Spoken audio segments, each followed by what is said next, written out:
గౌరవనీయులైన ప్రధానోపాధ్యాయులకు నా నమస్కారములు. అలాగే చుట్టుపక్కల ఉన్న నా తోటి విద్యార్థులకు అలాగే నా గురువులకు పాదాభివందనాలు. నేను చెప్పబోయేది ఏంటంటే వ్యవసాయం గురించి.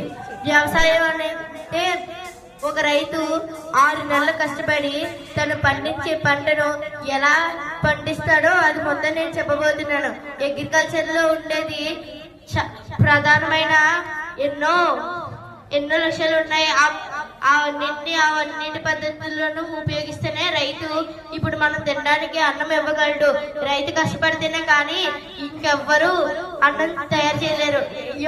ఇప్పుడు పెరిగిన టెక్నాలజీకి అన్నం కల్తీ అన్నం తయారు చేయగలరు కానీ రైతు పండించే స్వచ్ఛమైన బియ్యం తయారు చేయలేరు. కాబట్టి మనము ఏం చేయాలంటే రైతు గురించి తెలుసుకోవాలి. ప్రతి ఒక్కరు సాఫ్ట్వేర్లకు అన్నింటికి అలవాటు పడిపోతే రైతులు తగ్గిపోతారు. ఇప్పటికే చాలా మంది రైతులు ఆత్మహత్య చేసుకున్నారు. ఇప్పుడు అగ్రికల్చర్ ఫీల్డ్ లకు మనం వెళ్దాం. ముందుగా రైతు తన సాయిల్ ని టెస్ట్ చేసుకుంటాడు. ఎలాగంటే అది బేస్ యూనిట్ లో ఉందా లేకపోతే యాసిడ్ యూనిట్ లో ఉందా అని టెస్ట్ చేస్తాడు. ఏ పోషకాలు తక్కువయ్యాయో తెలుసుకుంటాడు. తర్వాత దానికి కావాల్సిన యూనిట్స్ అన్నింటినీ కలుపుతాడు. ఒకవేళ యాసిడ్ భావంలో ఉంటే దానికి సున్నం కలిపిన నీళ్ళు అయినా లేకపోతే సబ్బు కలిపిన నీళ్ళు అయినా ఎటువంటి బేస్ రకమైన పదార్థాలైనా వేసి దాన్ని బాగా సాగు చేస్తాడు. తర్వాత అది సారవంతంగా అయిన తర్వాత దాంట్లో ఉన్న గొల్లగా ఉన్న రాళ్ళు మొత్తాన్ని ఏరేసి అందులో ఒక్క రాయి కూడా లేకుండా మట్టి మొత్తం పట్టుకుంటే చాలా బాగుండేలా మృదువుగా ఉండేలా నాన్ను తయారు చేస్తాడు. తర్వాత తుక్కు దున్నుతాడు. తర్వాత దాంట్లో విత్తనాలు నాటుతాడు. విత్తనాలు నాటాక రైతు ప్రతిరోజు దానికి కాపలాగా కొంగలు ఏమొచ్చినా సరే దాన్ని కాపాడడానికి తన జీవితాన్ని మొత్తాన్ని త్యాగం చేస్తాడు. ఎన్ని వర్షాలు పడినా ఎటువంటి ఆటంకాలు వచ్చినా సరే రైతు దాని గురించి శ్రమ పడతాడు. దాని వలన ఇప్పుడు మనం అన్నం తినగలుగుతున్నాము. రైతు ఇటువంటి పాములకు తేళ్లకు ఇటువంటి వాటికి భయపడకుండా కొన్ని రోజులు కొన్ని నెలలు కొన్ని సంవత్సరాలు కష్టపడితేనే కానీ మనం సమృద్ధిగా తినలేకపోతున్నాము. మనకు వచ్చే అన్నాన్ని మనం పాడేయకూడదు. దాన్ని పాడేయడం వల్ల ఒక రైతు 6 నెలలు సంపాదిస్తున్న అన్నాన్ని మనం పాడించినట్లు అవుతుంది.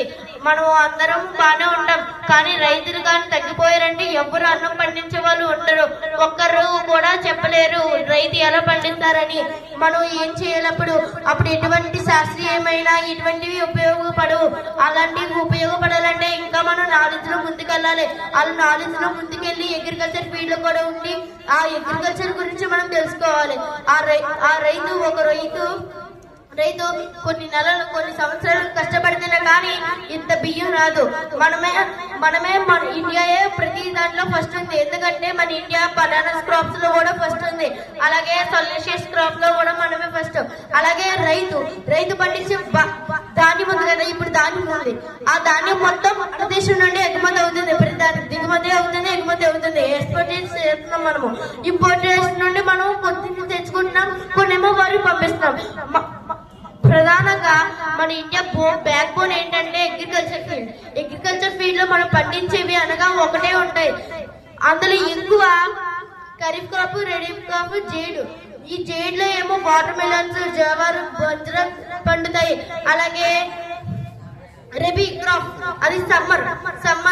ఇప్పుడు ఖరీఫ్ క్రాప్ ఏమో వింటర్. ఇప్పుడు ఇవన్నీ ఉన్నాయి కదా, వీటి వల్లనే మనం పంటలు పండించగలుగుతాం. వీట్, ప్యాడీ, మష్రూమ్స్ ఇవన్నీ పండించి వేరు వేరు దేశాలుగా ఎగుమతి చేస్తున్నాం మనం. ఇలా మనం ఇండియా ఏం చేస్తుందంటే ప్రతి దేశానికి ఏం కావాలో అవన్నీ సరుకులన్నింటినీ ఎగుమతి చేస్తుంది. మన ప్రపంచ దేశాలలో ఉన్న ఇంపోర్టెన్స్ చార్జెస్ అవన్నీ ప్రతి ఒక్కరు అన్నం తింటున్నారంటే మన వల్లే. ఇప్పుడు మన ఇండియాలో పెరుగుతున్న కొన్ని కొత్త మెడల్ వల్ల కొత్త మోడల్ కొన్ని ఉన్నాయి.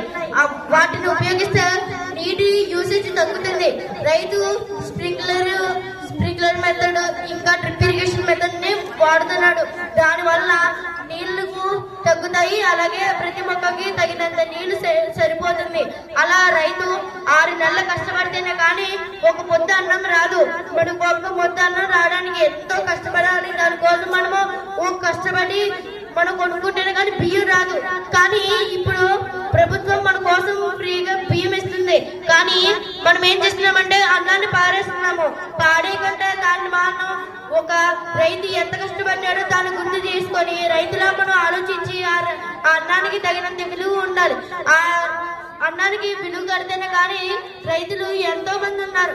ఈ రైతులు తగ్గిపోతున్నారు. ఎందుకంటే పొలానికి కావాల్సిన ఖర్చులు ముందుగా డబ్బు ఉండాలి. రైతు దగ్గర డబ్బు ఉంటేనే కానీ విత్తనాలు కొనలేడు, ఎరువులు కొనలేడు, ఇటువంటివి చేయలేడు. తనకు కూడా పొట్టగూటికి కావాలి కదా. మన అందరికి అన్నం పెట్టే రైతుకి పొట్టగూటికి ఏమీ లేవు. ఇప్పుడు మనం అందరూ ఏం చేయాలంటే ప్రతి గురించి మనం ఆలోచించాలి. రైతు ఒక పంటని వేయడానికి ఎంతలా కష్టపడతాడో ఆ పంటను మనం వేసినట్టు ఊహించుకోవాలి. మనకు వచ్చే ప్రతి దానిని మనం పాడు చేయకూడదు. వాటన్నిటిని సద్వినియోగం చేసుకోవాలి కానీ దుర్వినియోగం చేసుకోకూడదు. థ్యాంక్ యూ అండి. అందరికీ నమస్కారాలు.